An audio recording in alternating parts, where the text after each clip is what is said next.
Welcome to another video. It's Aidan from Bespoke Coachworks. This time around we'll be making a reverse curve for the Rolls-Royce Phantom 3 quarter panel. You can see I'm just laying out the paper for the paper pattern, putting the magnets down using the TIG wire that I use for the wire form. At the moment just trimming it up, getting the paper to the size that I would like it. Marking in the hip line where it's going to bend over and change direction to the boat tail, and then adding just an extra sort of 25mm on top. I'm using the green tape just to straighten up the edge of the paper, just to make a sort of straight line down that the edge of the guard. Laying out the magnets, trying to get the paper to fit the wire as tightly as possible. You can see the loose area there in the center. With a reverse curve, the outside of the material is always longer than the inside. So it's saying, sort of, with this reverse curve, it's sort of indicating that the center needs to shrink, although that's not the case. It's more that the outside needs to stretch. It's just it's hard with this particular reverse curve to get the paper to really show what it needs. So I've done some cuts up the top there in the area that it is going to take a lot more stretching on the outer edges, although all the outer edges will take the stretch.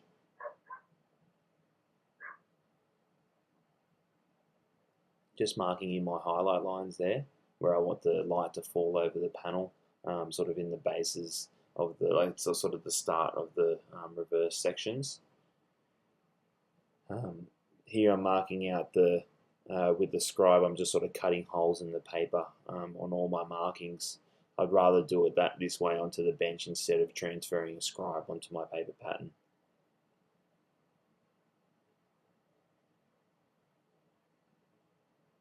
So now moving over to the blank, the material I'm using is 5005 1.6mm aluminium.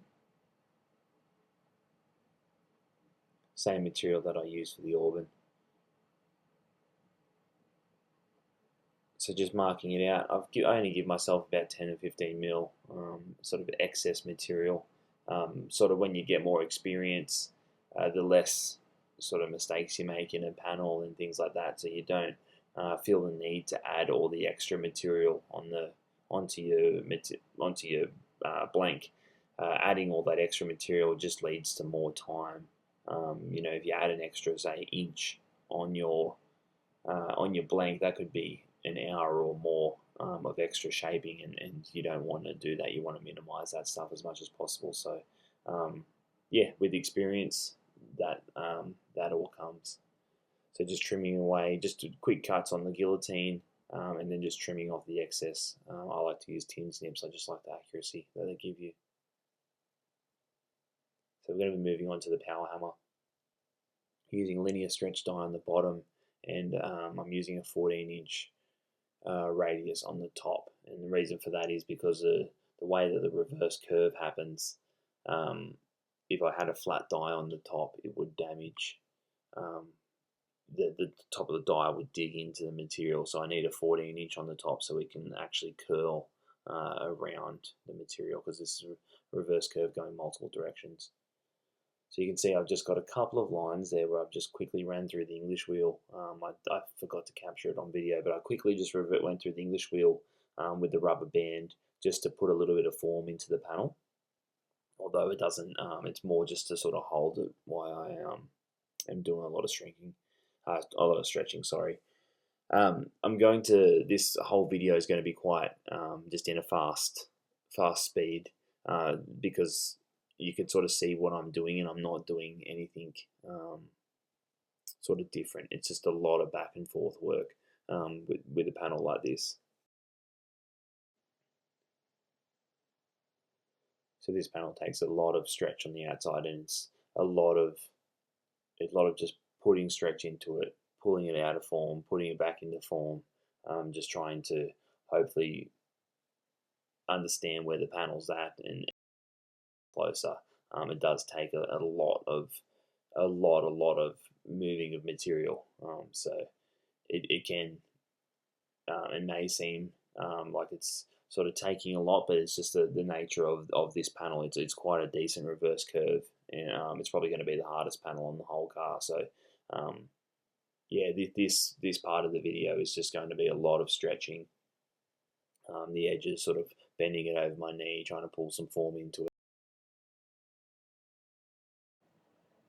You can see here that I've turned the panel over and working the panel upside down, and that's to try and use the 14-inch radius that I have on the top to really accelerate the radius towards the center of the wheel arch area on this particular panel.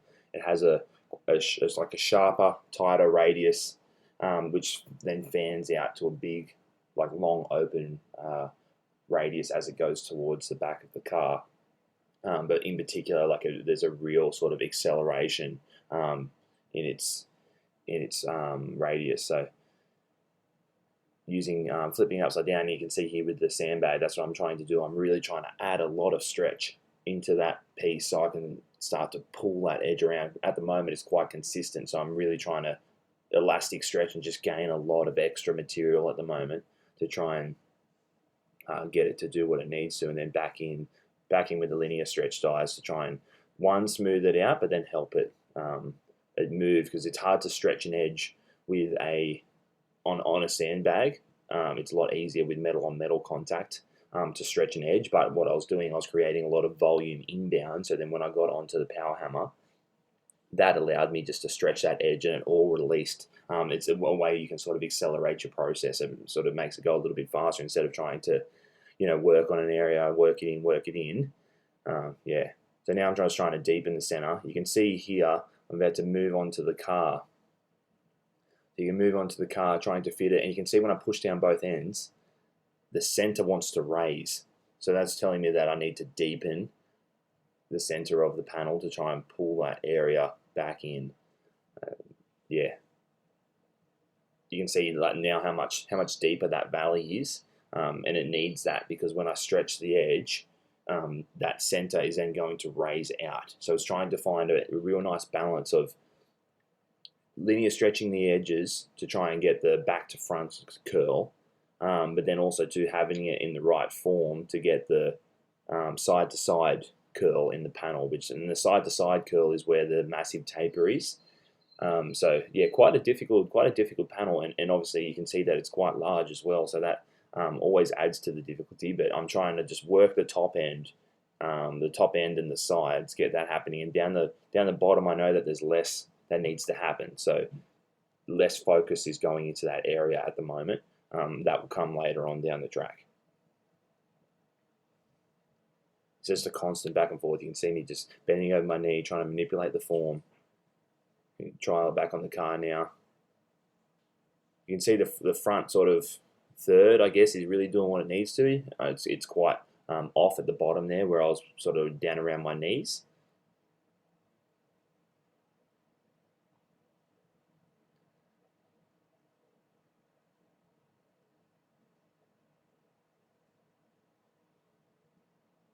You can see those highlights starting to fall into the panel now as well.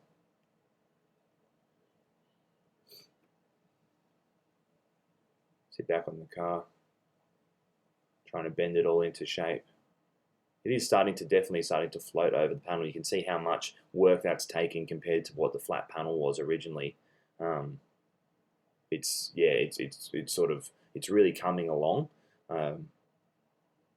I think the center at the moment is still too high. It's going to take a lot of work, I think, a little bit later on in this video to start to bring it down. This video is going to be a two-parter. I do get onto the wheel very quickly towards the end. You can see I was just checking the panel with a radius gauge. It's basically a 24-inch radius across the front edge near the wheel arch and coming down, and then it transitions into a 36-inch radius longitudinally. We just trimmed off the excess. The panel was a little bit large down the bottom. I was going to try and wrap it all around in the one piece, but the bottom was just not allowing me to get in. I would have had to stretch too much material to get where I wanted to be. So it was going to be easier to trim it off, stretch in the bottom section that I wanted to, and then just make a smaller, quicker panel, which I'll be able to weld in.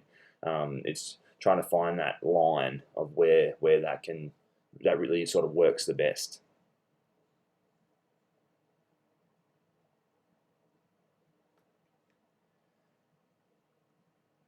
So now that I've got the excess trimmed off, the panel straight away become more manageable, and we're starting to get into the area that I needed to faster. Being able to stretch it like I am now, you can just feel the panel just made a massive leap. I've also too trimmed off all the edges to just get rid of the sharp bits from stretching the edge so much. That's what I'm doing now, just getting ready to trim it up just to make it a more manageable piece to hold, because I'm getting pretty close to getting into the wheel.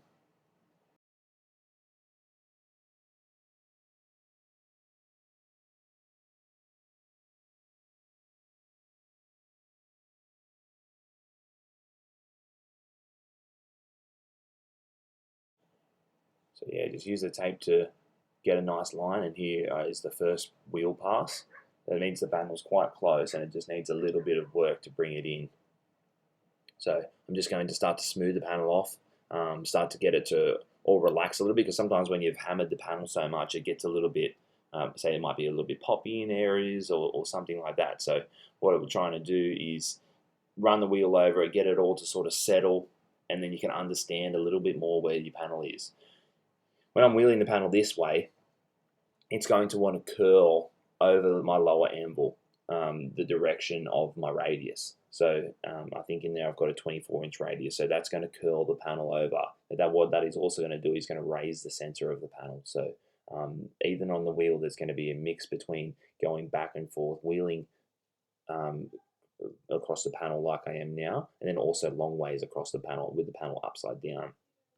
Wheeling a reverse curve is quite tricky because you've got a flat upper, and your lower is a radius. So it's trying to find, you got to find that balance to be able to go through where you're not going to dig in and catch the edge of your panel. Sometimes you can, towards the end, you can use a higher crown, a slightly higher crown panel. You don't want to go too large, but a slightly higher crown panel, so it actually gives you a little bit of side to side, like sort of rocking on your lower anvil, so your top die can sort of roll through there without wanting to bite an edge.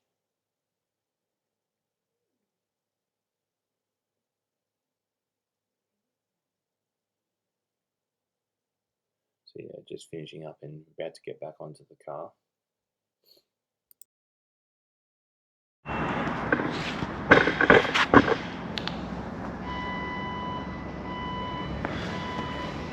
Alrighty, so quick update. Panel is getting a lot closer now. You can see it's fitting pretty close at the front here with like very little pressure. At the back here, you can see I need to swirl this. This area has flattened up a bit, so it needs more stretching in the center to pull that reverse into it from. It's sort of pretty good through here, and then it starts to, through this area just here, it starts to get a lot fuller. So I've got to, and looking at my panel marking, that's the area where I've done the least amount of work. So I need to push that volume in. So I'll go over to the sandbag and push this area in here and work my way down. It looks like I may need a little bit more. It's starting to, you can see the panel sitting on this corner. It's sitting up here and it's sitting up here. So flaring that edge out will allow the panel to push in. So still a little bit of a ways to go. You can see it's starting to smooth up a lot. It's still got some couple of bumps because I had to use because it's a reverse curve so radically in both directions.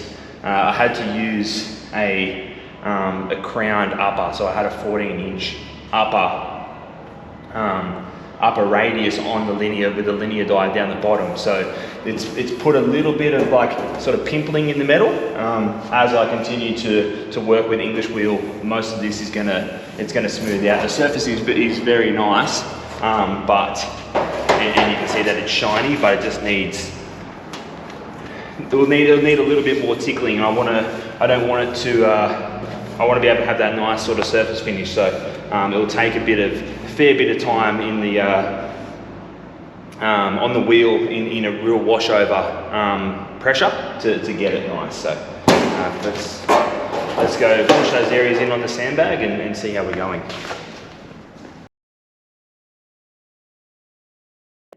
So hopefully all that made sense.